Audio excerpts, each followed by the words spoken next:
Next point of discussion is point number 32, the strongest inhibitory signals. Central nervous system के अंदर जो सबसे strong inhibitory signals होते हैं वो सेरेब्रल कॉर्टेक्स के परकिंजे सेल से आते हैं। सेरेब्रल कॉर्टेक्स के अंदर परकिंजे सेल्स होते हैं, वहाँ से स्ट्रॉन्गेस्ट इनहिबिटरी सिग्नल्स आते हैं। माइक्रोग्लायल सेल्स, बेसिकली जो मैक्रोफेजेस होते हैं सेंट्रल नर्वस सिस्टम के अंदर, उनको माइक्रोग्लायल सेल्स करते हैं और इनकी एक्टिविटी स्टार्ट हो जाती है जब कोई भी इन्फ्लामेटरी रिस्पॉन्स होगा। जाहिर सी बात है मैक्रोफेजेस तभी एक्टिवेट होते हैं जब इन्फ्लामेटरी प्रोसेस होगा। तो ये क्या करते हैं, ये फर्स्ट रिलीज करते हैं इन्फ्लामेटरी मीडिएटर्स को। कोई भी अगर नॉशियस स्टिमुलस आएगा और उसके बाद फिर ये एंटी इन्फ्लामेटरी मीडिएटर्स को रिलीज करते हैं और इन्फ्लामेशन को स्टॉप कर देते हैं। पहले प्रो इन्फ्लामेटरी मीडिएटर्स को रिलीज करेंगे नॉशियस स्टिमुलस के अगेंस्ट, उसके बाद एंटी इन्फ्लामेटरी न्यूरो मीडिएटर्स को सिक्रेट करते हैं ताकि इन्फ्लामेशन को स्टॉप कर सकें। और माइक्रोग्लायल सेल्स बेसिकली हमारे सेंट्रल नर्वस सिस्टम के मैक्रोफेजेस होते हैं। Macrophages of the central nervous system को माइक्रोग्लायल सेल्स कहते हैं। Macrophages of the central nervous system microglial cells हैं।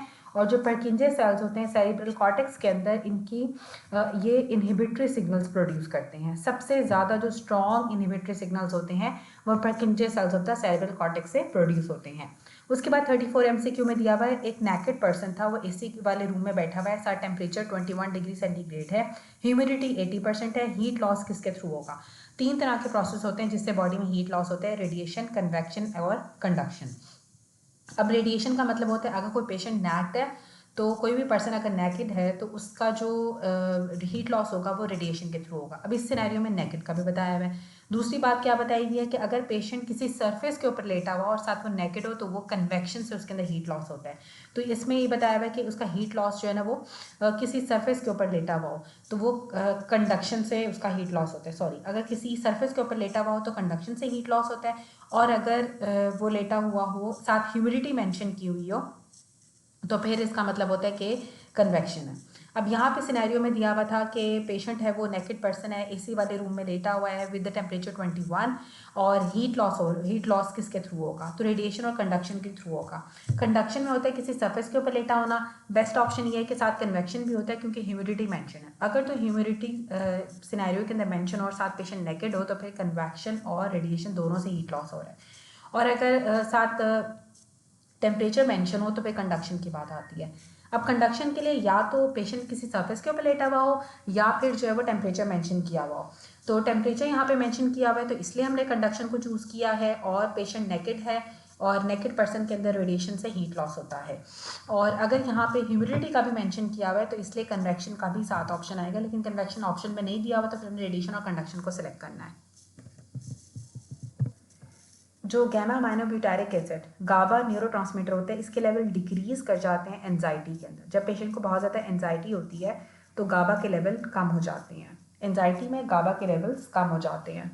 अब यहाँ पे अगला सिनेरियो दिया हुआ है कि एक पेशेंट था, वो वॉक कर रहा था, वॉक करते करते उसके पाँव के ऊपर एक पॉइंटेड ऑब्जेक्ट चुभा है या उसको पॉइंटेड ऑब्जेक्ट से पेन फील हुआ है, उसने फ़ौरन से उसको रिमूव कर दिया। तो ये जो विड्रॉल रिफ्लेक्स होता है इसमें क्या होता है, इसमें मल्टी साइनेप्टिक पाथवे होते हैं। विड्रॉल रिफ्लेक्स हमारा मल्टी साइनेप्टिक पाथवे होता है, जो स्ट्रेच रिफ्लेक्स होता है वो मोनोसाइनेप्टिक होता है, और जो इन्वर्स स्ट्रेच रिफ्लेक्स होता है वो डायसाइनेप्टिक होता है। तो जो विड्रॉल रिफ्लेक्स होता है वो मल्टी साइनेप्टिक होता है, और जो स्ट्रेच रिफ्लेक्स होगा वो मोनोसाइनेप्टिक होता है, जो डायसाइनेप्टिक होता है वो इन्वर्स स्ट्रेच रिफ्लेक्स होता है, और जो विड्रॉल रिफ्लेक्स होता है वो मल्टी साइनेप्टिक होता है। Neurotransmitter of the basal ganglia output, basal ganglia के आउटपुट के अंदर जो न्यूरोट्रांसमीटर होता है वो गाबा होता है। बेसल गैंग्लिया आउटपुट में जो न्यूरोट्रांसमीटर है वो गाबा है। बेसल गैंग्लिया की जो आउटपुट होती है वो उसमें गाबा इन्वॉल्व होता है। बेसल गैंग्लिया आउटपुट के अंदर जो न्यूरोट्रांसमीटर इन्वॉल्व होता है वो गाबा होता है। एंजाइटी के अंदर गाबा के लेवल्स डिक्रीज कर जाते हैं। साथ ही मैं आपको एक्सप्लेन कर देती हूँ कि जो न्यूरोट्रांसमीटर्स होते हैं ना वो डिफरेंट टाइप के न्यूरोट्रांसमीटर होते हैं। जैसे कि हमारे पास सबसे पहले आता है एसिटाइलकोलिन। एसिटाइलकोलिन एक ऐसा न्यूरोट्रांसमीटर है जो कि हमारी रेम स्लीप के अंदर होता है और ऑटोनॉमिक गैंग्लिया के अंदर होता है। ऑटोनॉमिक गैंग्लिया के अंदर एसिटाइलकोलिन होता है, रेम स्लीप के अंदर एसिटाइलकोलिन होता है। ग्लूटामेट न्यूरोट्रांसमीटर रॉड्स और कॉन्स के अंदर होता है और कॉर्टिकोस्टेरॉइडल फाइबर्स में होता है। फास्ट पेन मीडिएटर होता है ग्लूटामेट, और ये स्टिमुलेटरी न्यूरोट्रांसमीटर होता है सेरिबेलम के अंदर। ग्लूटामेट स्टिमुलेटरी न्यूरोट्रांसमीटर है सेरिबेलम का, रॉड्स और कॉन्स में होता है, कॉर्टिकोस्टेरॉइडल फाइबर्स में प्रेजेंट होता है, और ये फास्ट पेन मीडिएटर होता है glutamate. Glutamate fast pen mediator है, फास्ट पेन को लेके जाता है। सेरिबेलम का ये स्टिमुलेटरी न्यूरोट्रांसमीटर है, रॉड्स एंड कॉन्स में होता है, कॉर्टिकोस्ट्राइटल फाइबर्स में होता है और फास्ट पेन लेके जाता है। जो एसिटाइल कॉलिन होता है वो ऑटोनॉमिक गैंग्लिया के अंदर होता है और रेम स्लीप का जो रैपिड आई मूवमेंट स्लीप होती है उसमें एसिटाइल कॉलिन इन्वॉल्व होता है। जो गाबा होता है ना, ये एंजाइटी के अंदर गाबा के लेवल्स कम हो जाते हैं और ये बेसल गैंग्लिया का जो आउटफ्लो होता है या जो आउटपुट होती है उसमें हमें गाबा न्यूरोट्रांसमीटर मिलता है। जो डोपामीन होता है ना, डोपामीन निग्रोस्ट्राइटल फाइबर्स के अंदर होता है। डोपामीन इमोशंस के साथ डील करता है और जो निग्रोस्ट्राइटल पाथवे होता है कॉर्डेट और प्यूटामेन वाला, उसमें डोपामीन इन्वॉल्व होता है। निग्रोस्ट्राइटल पाथवे के अंदर डोपामीन होता है, निग्रोस्ट्राइटल फाइबर्स के अंदर डोपामीन होता है, कॉर्डेट और प्यूटामेन से जो निग्रोस्ट्राइटल पाथवे हो रहा होता है उसमें डोपामीन होता है। इमोशंस के साथ जो है वो डोपामीन करता है। इसका निमोनिक आप DE से याद रख सकते हैं कि जो डोपामीन होता है वो इमोशंस के साथ रिलेटेड होता है। सब्सटेंस P स्लो पेन के लिए होता है, स्लो पेन के लिए सब्सटेंस P होता है। सेरोटोनिन हमारी ब्रेन स्टेम स्ट्राइटल फाइबर्स के अंदर होता है, हमारे मूड को मेंटेन करता है सेरोटोनिन, ठीक है। MS से याद रखना है, जो मूड होता है हमारा और जो बिहेवियर होता है ना वो सेरोटोनिन पे डिपेंड करता है। और जो नॉन रेम स्लीप होती है, जो स्लो वेव स्लीप होती है, नॉन रेम स्लीप के अंदर भी सेरोटोनिन होता है। ब्रेडिकाइनिन और प्रोस्टाग्लैंडिन्स E पेन मीडिएटर्स होते हैं मोस्ट पोटेंट। ब्रेडिकाइनिन और प्रोस्टाग्लैंडिन्स E पेन मीडिएटर्स होते हैं, मोस्ट पोटेंट पेन मीडिएटर्स होते हैं। एनकैफलिन पेन इनहिबिटरी फाइबर से रिलीज होता है, एनकैफलिन पेन इनहिबिटरी फाइबर से रिलीज होता है। जो नाइट्रिक ऑक्साइड होती है ना, ये लेबर को इनिशिएट करती है और सर्वाइकल की राइपनिंग करती है। इमेगडाला भी इमोशंस के अंदर इन्वॉल्व हो रहा था और डोपामीन भी इमोशंस में इन्वॉल्व होता है। एड्रीनालिन हार्मोन भी है और न्यूरोट्रांसमीटर भी है। एड्रीनालिन हार्मोन भी है, न्यूरोट्रांसमीटर भी है। हिस्टामिन इंपॉर्टेंट इन्फ्लामेटरी और मोस्ट कॉमन इन्फ्लामेटरी मीडिएटर होता है। इमीडिएट मीडिएटर होता है एलर्जिक रिएक्शन का। इसका अर्ली और प्राइमरी मीडिएटर होता है एक्यूट इन्फ्लामेशन का। एक्यूट इन्फ्लामेशन का अर्ली प्राइमरी मीडिएटर, सबसे पहले एक्यूट इन्फ्लामेशन के अंदर हिस्टामिन रिलीज होगा, अर्ली मीडिएटर है, प्राइमरी मीडिएटर है। इमीडिएट मीडिएटर होता है एलर्जिक रिएक्शंस का और मोस्ट कॉमन इन्फ्लामेटरी मीडिएटर है हिस्टामिन। एड्रीनालिन हार्मोन भी है, न्यूरोट्रांसमीटर भी है। गाबा जो होता है वो outflow of the basal ganglia से रिलीज होता है, गाबा के लेवल्स कम हो जाते हैं एंजाइटी के अंदर। एनकैफलिन पेन इनहिबिटरी फाइबर्स के अंदर होता है। सेरोटोनिन हमारे मूड और बिहेवियर को मेंटेन करता है। नॉन रेम स्लीप में सेरोटोनिन होता है, रेम स्लीप में एसिटाइल कॉलिन होता है। डोपामीन निग्रोस्ट्राइटल फाइबर से आता है, इमोशंस को डील करता है। ग्लूटामेट स्टिमुलेटरी न्यूरोट्रांसमीटर होता है सेरिबेलम के अंदर। फास्ट पेन मीडिएटर होता है, कॉर्टिकोस्ट्राइटल फाइबर से आता है। बाइपोलर न्यूरॉन्स के अंदर एक ही डेंड्राइट होता है और एक ही एक्सॉन होता है। तो यहाँ पे क्वेश्चन था कि बाइपोलर न्यूरॉन्स के अंदर कितने डेंड्राइट्स होते हैं, तो बाइपोलर न्यूरॉन्स के अंदर 1 डेंड्राइट एंड 1 एक्सॉन। 1 डेंड्राइट होता है और 1 ही एक्सॉन होता है बाइपोलर न्यूरॉन में। अबाउट एस्ट्रोसाइट्स एक्शन पोटेंशियल, जो एस्ट्रोसाइट्स होते हैं उनके एक्शन पोटेंशियल के बारे में पूछा हुआ है कि action potential is generated with increased extra cellular potassium. जब सेल के बाहर पोटाशियम ज़्यादा हो जाएगा तो रिलीज होता है, तो एक्शन पोटेंशियल जनरेट होता है एस्ट्रोसाइट्स के अंदर। एस्ट्रोसाइट्स के अंदर एक्शन पोटेंशियल तब जनरेट होगा जब सेल के बाहर पोटाशियम ज़्यादा हो जाता है। एक्स्ट्रा सेलुलर पोटाशियम बफर होते हैं जो एस्ट्रोसाइट्स होते हैं। एक्स्ट्रा सेलुलर पोटाशियम के बफर्स होते हैं, तो जब सेल के बाहर पोटाशियम ज़्यादा हो जाएगा तो ही रिलीज हो गए, तो ही एस्ट्रोसाइट्स का एक्शन पोटेंशियल जनरेट होता है। एक्स्ट्रा सेलुलर पोटाशियम से एस्ट्रोसाइट्स का एक्शन पोटेंशियल जनरेट होता है। जो गाबा होता है ना वो इनहिबिटरी न्यूरोट्रांसमीटर होता है और जब गाबा की डेफिशिएंसी हो जाएगी तो सीजर्स एक्टिविटी स्टार्ट हो जाती है।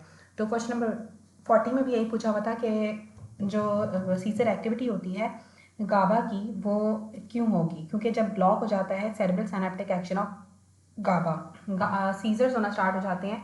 तो जब गाबा जो न्यूरोट्रांसमीटर इनहिबिटरी न्यूरोट्रांसमीटर है उसकी एक्टिविटी ब्लॉक हो जाएगी तो सीजर स्टार्ट हो जाते हैं। नेक्स्ट MCQ दिया हुआ है MCQ नंबर 41। एक क्लाइंबर था, वो हाई एल्टीट्यूड के ऊपर गया है और उसको हाइपोथर्मिया स्टार्ट हो गया, उसकी बॉडी टेम्परेचर कम हो गया है। तो कोल्ड वेदर को अडेप्ट करने के लिए उसके अंदर हीट जनरेशन स्टार्ट हो गई है। तो जो हीट जनरेशन होती है वो पोस्टीरियर हाइपोथैलेमस कराता है। पोस्टीरियर हाइपोथैलेमस हमने पहले पढ़ा था कि वो सिंपैथेटिक और हीट जनरेशन कराता है। Norepinephrine post ganglionic sympathetic nerve fibre से रिलीज होती है। सिम्पैथेटिक नर्व फाइबर्स के भी जो पोस्ट गैंग्लियोनिक होते हैं वो नॉरएपिनेफ्रिन को रिलीज करते हैं। अब जो फाइबर्स होते हैं ना, एक सिम्पैथेटिक फाइबर्स होते हैं, एक पैरासिम्पैथेटिक फाइबर्स होते हैं। सिम्पैथेटिक फाइबर्स भी प्री गैंग्लियोनिक होते हैं, पोस्ट गैंग्लियोनिक होते हैं। इसी तरह से जो पैरासिम्पैथेटिक फाइबर्स होते हैं वो भी प्री गैंग्लियोनिक होते हैं, पोस्ट गैंग्लियोनिक होते हैं। मतलब कुछ फाइबर्स ऐसे होंगे जो गैंग्लियन से पहले होते हैं, कुछ गैंग्लियन के बाद होते हैं। पैरासिम्पैथेटिक वाले जो सारे के सारे फाइबर्स होते हैं ना वो एसिटाइल कोलिन को रिलीज करते हैं, चाहे वो प्री गैंग्लियोनिक पैरासिम्पैथेटिक हो, चाहे वो पोस्ट गैंग्लियोनिक पैरासिम्पैथेटिक हो। जो सिम्पैथेटिक फाइबर्स होते हैं ना वो दो तरह के हैं, pre ganglionic and post ganglionic है। सिम्पैथेटिक के भी जो प्री गैंग्लियोनिक फाइबर्स होते हैं वो कोलिनर्जिक होते हैं, वो एसिटाइल कोलिन को रिलीज करते हैं। लेकिन जो पोस्ट गैंग्लियोनिक फाइबर्स होते हैं वो दो तरह के होते हैं सिम्पैथेटिक फाइबर्स के। एक वो होते हैं जो कि नॉरएड्रेनालिन या नॉरएपिनेफ्रिन को सिक्रीट करते हैं, और एक वो होते हैं जो कि हमारे स्वेट ग्लैंड्स के अंदर होते हैं, पोस्ट गैंग्लियोनिक सिम्पैथेटिक फाइबर्स जो एसिटाइल कोलिन को रिलीज करते हैं। एड्रिनल मेडुला के अंदर भी जो प्री गैंग्लियोनिक होते हैं ना वो रिलीज करते हैं थ्रू सिप्लैंक्टिक नर्व्स के थ्रू, और जितने भी हमारी स्पाइनल नर्व्स होती हैं उन सब के अंदर post ganglionic sympathetic fibres present होते हैं। जो ऑटोनॉमिक नर्वस सिस्टम है ना, इसके अंदर जो pre ganglionic autonomic nervous system या प्री गैंग्लियोनिक पैरासिम्पैथेटिक होता है वो हमेशा एसिटाइल कोलिन रिलीज करता है। मतलब आपके पूरे ऑटोनॉमिक नर्वस सिस्टम के अंदर चाहे वो पैरासिम्पैथेटिक हो चाहे वो सिम्पैथेटिक हो, प्री गैंग्लियोनिक से तो एसिटाइल कोलिन नहीं रिलीज होना है। लेकिन पोस्ट गैंग्लियोनिक के जो सिम्पैथेटिक के पोस्ट गैंग्लियोनिक हैं वो कुछ ऐसे हैं जो कोलिनर्जिक भी हैं, और कुछ ऐसे हैं जो एड्रिनलिन को या नॉन एड्रिनलिन को सिक्रीट करते हैं। और जो न्यूक्लियस बेसालिस ऑफ मेनर्ड होता है ना उसमें कोलिनर्जिक फाइबर्स बहुत ज़्यादा रिचली प्रेजेंट होते हैं। न्यूक्लियस बेसालिस ऑफ मेनर्ड में कोलेजन फाइबर्स रिचली प्रेजेंट होते हैं, sorry cholinergic fibres richly present होते हैं।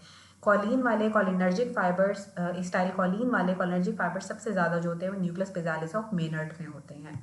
जब बॉडी का टेम्परेचर, स्किन का टेम्परेचर 52 डिग्री सेंटीग्रेड तक हो जाता है तो नोसाइसेप्टर्स एक्टिवेट हो जाते हैं। नोसाइसेप्टर्स बेसिकली पेनफुल स्टिमुलस होता है कि जब आपकी बॉडी का टेम्परेचर बहुत ज़्यादा हो जाएगा तो वो पेनफुल हो जाता है, तो उसमें नोसाइसेप्टर्स एक्टिवेट हो जाते हैं। पैरासिम्पैथेटिक सिस्टम हमारे प्यूपल्स को कॉन्स्ट्रिक्ट करता है और सिम्पैथेटिक सिस्टम हमारे प्यूपल्स को डायलेट करता है। जो पैरासिम्पैथेटिक होगा जब नॉर्मल सिचुएशन रेस्ट की स्टेट में बंदा होता है तो तब प्यूपल्स कॉन्स्ट्रिक्टेड ही होते हैं। फिजियोलॉजिकल इनडायरेक्ट एक्टिविटी ब्रेन क्या होती है कि प्यूपिलरी रिएक्शन, जो प्यूपिल का रिएक्शन होता है वो ब्रेन की इनडायरेक्ट एक्टिविटी होती है। नाउ द नेक्स्ट एमसीक्यू इसके जो माइक्रोग्लाइल सेल्स होते हैं सेंट्रल नर्वस सिस्टम के, वो macrophages of the central nervous system होते हैं। 47 में दिया हुआ जो chronic cold adaptation occurs through which of the following mechanisms. जो जिन एनिमल्स के अंदर ब्राउन फैट होती है तो उनके अंदर कोल्ड अडेप्टेशन डेवलप हो जाती है। ब्राउन फैट कोल्ड अडेप्टेशन में हेल्प करती है। जो एनिमल्स बहुत ज़्यादा देर तक कोल्ड इन्वायरमेंट में रहते हैं वो उनके अंदर ब्राउन फैट होती है, और ब्राउन फैट हमें कोल्ड अडेप्टेशन प्रोवाइड करती है। जो ब्रेन का ऑक्सीजन मेटाबॉलिक रेट होता है वो 3 to 4 ml पर मिनट पर 100 ग्राम्स होता है। मतलब जो 100 ग्राम ऑफ ब्रेन है वो 1 मिनट के अंदर 3 से 4 ml ऑक्सीजन को यूज़ करता है।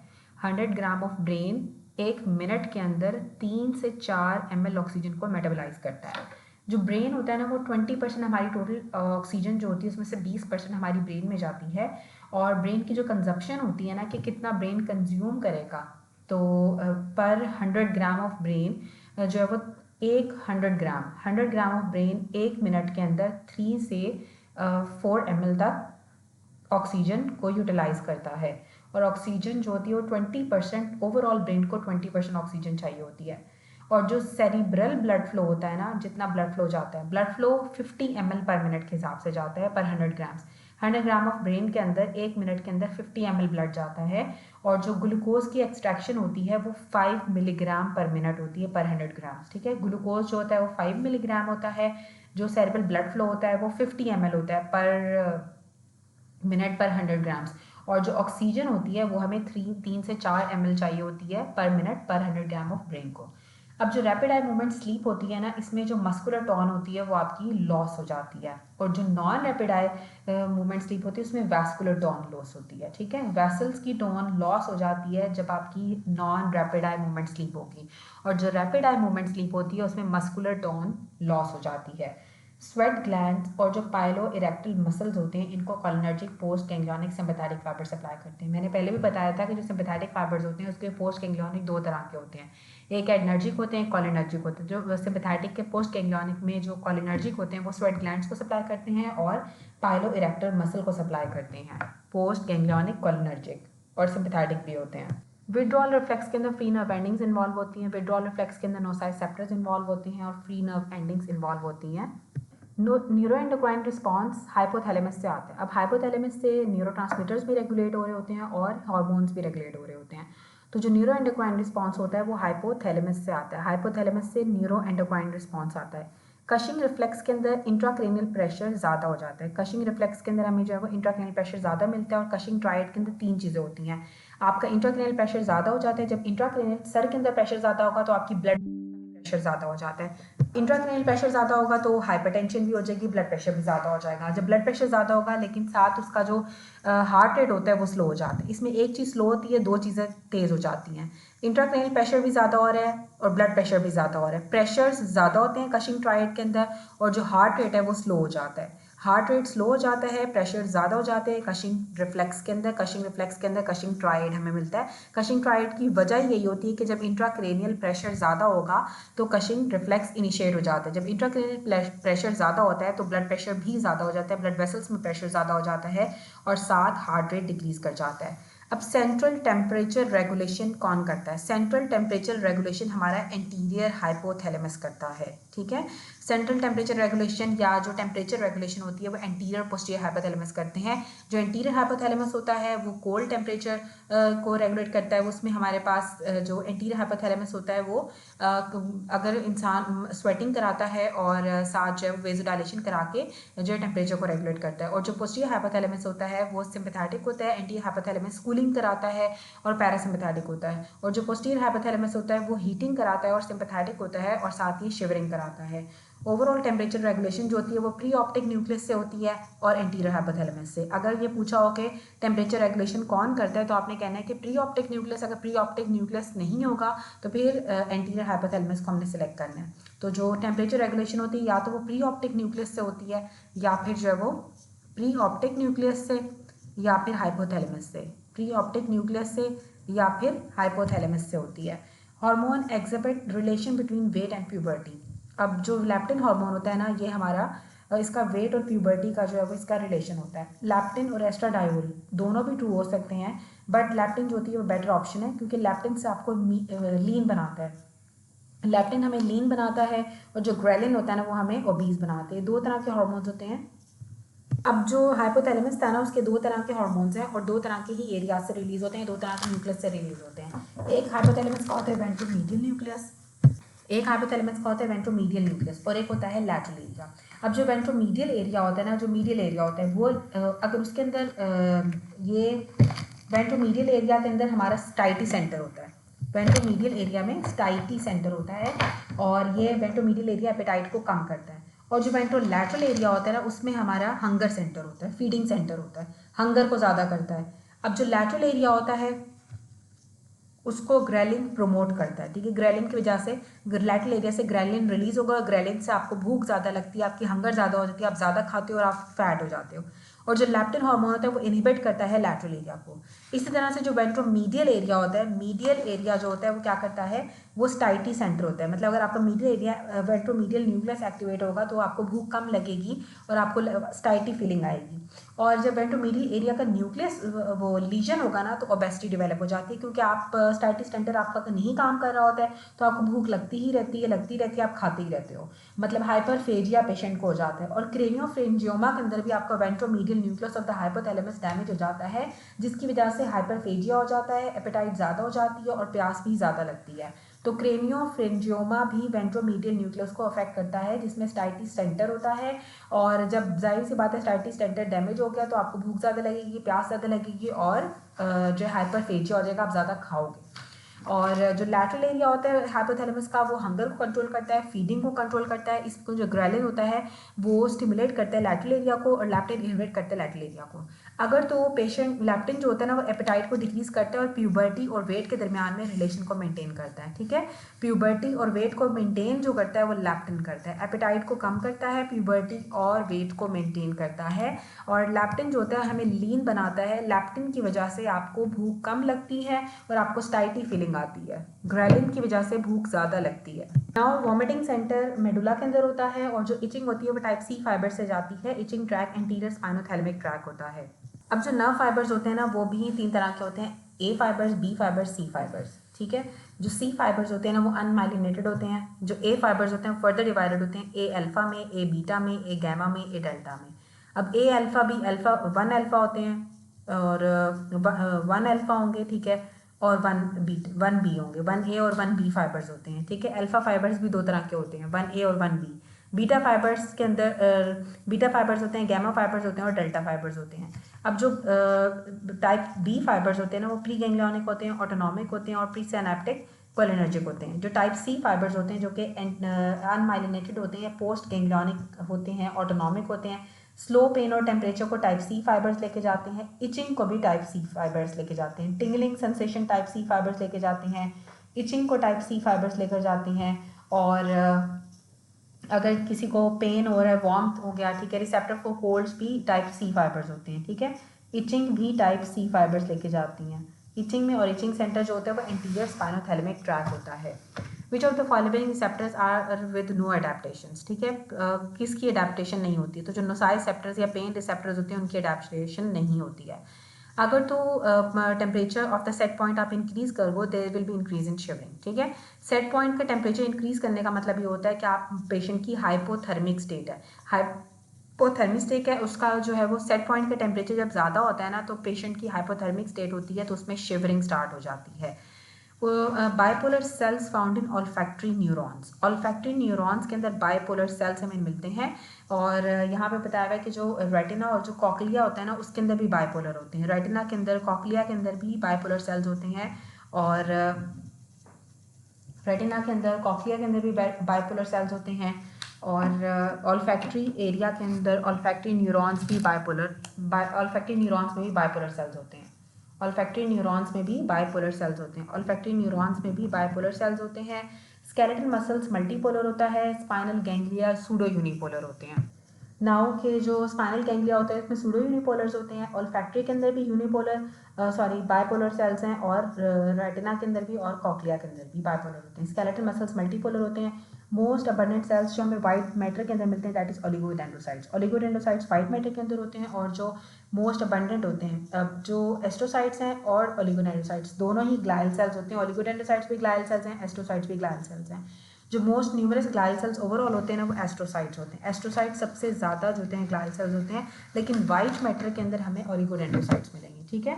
अगर वाइट मैटर की बात होगी तो आपने ओलिगोडेंड्रोसाइट्स कहना है, ओवरऑल जो होते हैं वो सबसे ज़्यादा एस्ट्रोसाइट्स होते हैं सपोर्टिंग सेल्स के अंदर, या फिर जो कहेंगे ग्लाइल सेल्स में। जो न्यूमरस एस्ट्रोसाइट्स होते हैं वो वाइट मैटर के अंदर होते हैं, वो फाइब्रस एस्ट्रोसाइट्स होते हैं। वाइट मैटर के अंदर फाइब्रस एस्ट्रोसाइट्स होते हैं और ग्रे मैटर के अंदर प्रोटोप्लाज्मिक एस्ट्रोसाइट्स होते हैं।